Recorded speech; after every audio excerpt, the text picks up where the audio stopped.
Derek with Eliminex. We're in Highland Park, New Jersey.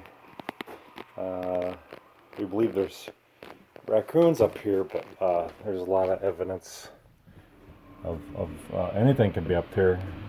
Squirrels, raccoons could be up here, definitely squirrels, so I'm looking for, but I didn't hear any squirrels up here, so they could be, the squirrel activity here was probably in the past, but I do smell heavier urine smell, which indicates raccoon, and what they're hearing is more of a lumbering, louder noise. And here's like a past effort, and you can see there's like a big hole there on the side, so a raccoon can definitely come in here.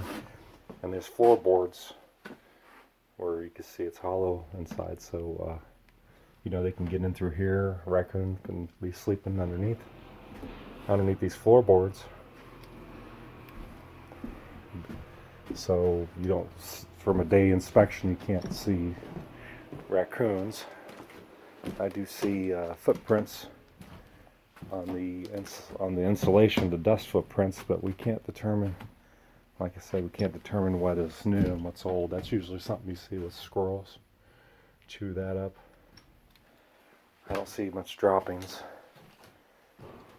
but I took pictures of all the possible entry points on the exterior, and with our paid inspection, if someone pays for the inspection, we'll put ladders up and get more of a comprehensive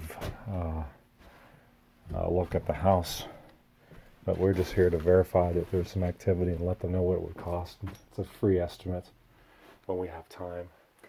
See some holes, some just visible light, but over here it's pretty significant.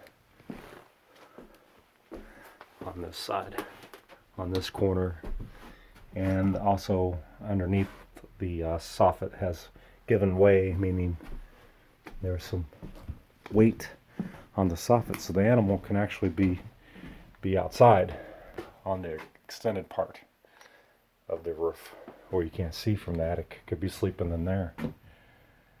So I'm just going to write up what I believe it is and go from there. And if we agree to it, and then I saw the traps, I catch the target animal, we're going to go on that agreement. So if we catch raccoon, we're going to go on the raccoon agreement. If we catch squirrels, we're going with the squirrel agreement. Pretty simple, but definitely it's active, and it's one of those two. We do those free inspection to determine if we see a significant amount of mice droppings, if we see bat droppings, flying squirrel droppings, activity, then we can let them know these other possibilities. But we have determined that's only, we narrow it down to 2 types of animals and go from there.